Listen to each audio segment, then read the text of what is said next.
जो भी व्यक्ति इस वीडियो को अंत तक देखेगा उसे अपनी हर परेशानी का हल अवश्य मिल जाएगा। श्रीमद् भगवद गीता का पहला उपदेश यह है कि इस दुनिया में दुख तो मिलेगा ही। दुख से कभी घबराना मत, दुख से कभी डरना मत। दुख यहाँ हर किसी के जीवन में आता ही है, लेकिन अगर दुख आया है तो सुख भी अवश्य आएगा। इसलिए दुख से कभी भी डरना नहीं चाहिए, क्योंकि यह संसार दुखालय और अशाश्वत है। अशाश्वत का अर्थ है कि यहाँ कुछ भी स्थायी नहीं है।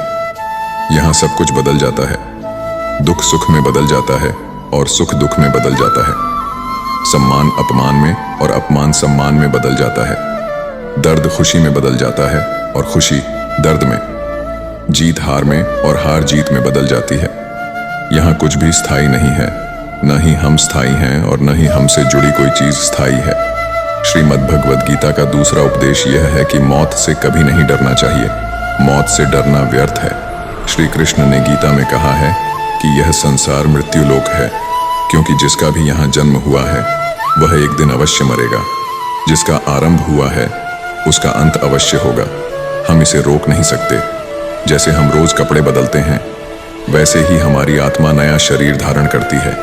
मृत्यु सिर्फ इस जीवन का एक नया आरंभ है, इस जीवन का अंत नहीं। आत्मा कभी नहीं मर सकती और न ही उसे कोई मार सकता है, लेकिन मौत का डर मनुष्य को सबसे ज्यादा लगा रहता है। जब महाभारत का युद्ध चल रहा था, तब अर्जुन ने श्री कृष्ण से कहा कि अगर यह युद्ध हुआ तो करोड़ों लोग मारे जाएंगे। जो सैनिक और योद्धा इस युद्ध में मारे जाएंगे, उनकी स्त्रियों का क्या होगा? समाज कैसे आगे बढ़ेगा? तब भगवान श्री कृष्ण ने कहा कि हे अर्जुन, तू बड़ी बड़ी ज्ञानियों जैसी बातें करता है, लेकिन जो सच में ज्ञानी होता है वह जो मर चुके हैं, जा चुके हैं या एक दिन जाने वाले हैं, उनकी चिंता नहीं करता है, उनका दुख नहीं करता है। तेरे हाथ में कुछ भी नहीं है, तू चाहकर भी कुछ कंट्रोल नहीं कर सकता। जीवन और मरण यह तो प्रकृति की नियति है। इसीलिए जो होते हैं वे किसी के मरने पर भी नहीं रोते। ज्ञानी जन न ही बीते हुए कल का शोक करते हैं और न ही आने वाले कल की चिंता करते हैं। इसीलिए जो होने वाला है वह होकर ही रहता है और जो नहीं होने वाला है वह कभी नहीं होगा। ऐसा निश्चय जिसे समझ में आ जाता है, जिसकी बुद्धि में आ जाता है, उसे कभी कोई चिंता नहीं सताती, कोई दुख नहीं सताता। हमारे सारे दुखों का कारण यही है कि या तो हम जो वक्त गुजर चुका है उसे सोच सोच कर परेशान होते रहते हैं, या भविष्य की चिंता करके खुद को बीमार कर लेते हैं। गीता का ज्ञान हमें यही सिखाता है कि न तो हम बीता हुआ कल बदल सकते हैं और न ही आने वाले कल पर कंट्रोल कर सकते हैं। हमारे हाथ में सिर्फ वर्तमान है, सिर्फ आज का ही पल है। हमारा 99% तनाव और चिंताएं भूतकाल और भविष्यकाल के बारे में सोचते रहने से होती हैं। हम हमेशा उसी में जीते रहते हैं, मगर वर्तमान में कभी नहीं जीते। जब आप वर्तमान का पूरा आनंद लेना सीख जाएंगे, तभी आपकी जिंदगी से तनाव कम होगा, चिंताएं खत्म हो जाएंगी। वर्तमान में जीना एक बहुत बड़ी उपलब्धि है। हमारे हाथ में भी सिर्फ आज का ही पल है। हमें जो भी करना है आज ही करना है। कभी भी यह सोचकर समय को नष्ट नहीं करना चाहिए कि अभी तो मेरे पास बहुत समय बचा है। एक गुरुजी ने अपने एक शिष्य को पारस का पत्थर दिया। उनका वह शिष्य बहुत आलसी था, हर काम को कल पर टाल देता था। तो गुरुजी ने उससे कहा कि मैं तुझे यह पारस का पत्थर दे रहा हूं। इस पारस के पत्थर से जब तू लोहे को स्पर्श कराएगा तो वह लोहा सोने में बदल जाएगा, और यह पारस पत्थर मैं तुझे 1 महीने के लिए दे रहा हूं। जब 1 महीना समाप्त हो जाएगा तब मैं तुझसे यह पत्थर वापस ले लूंगा।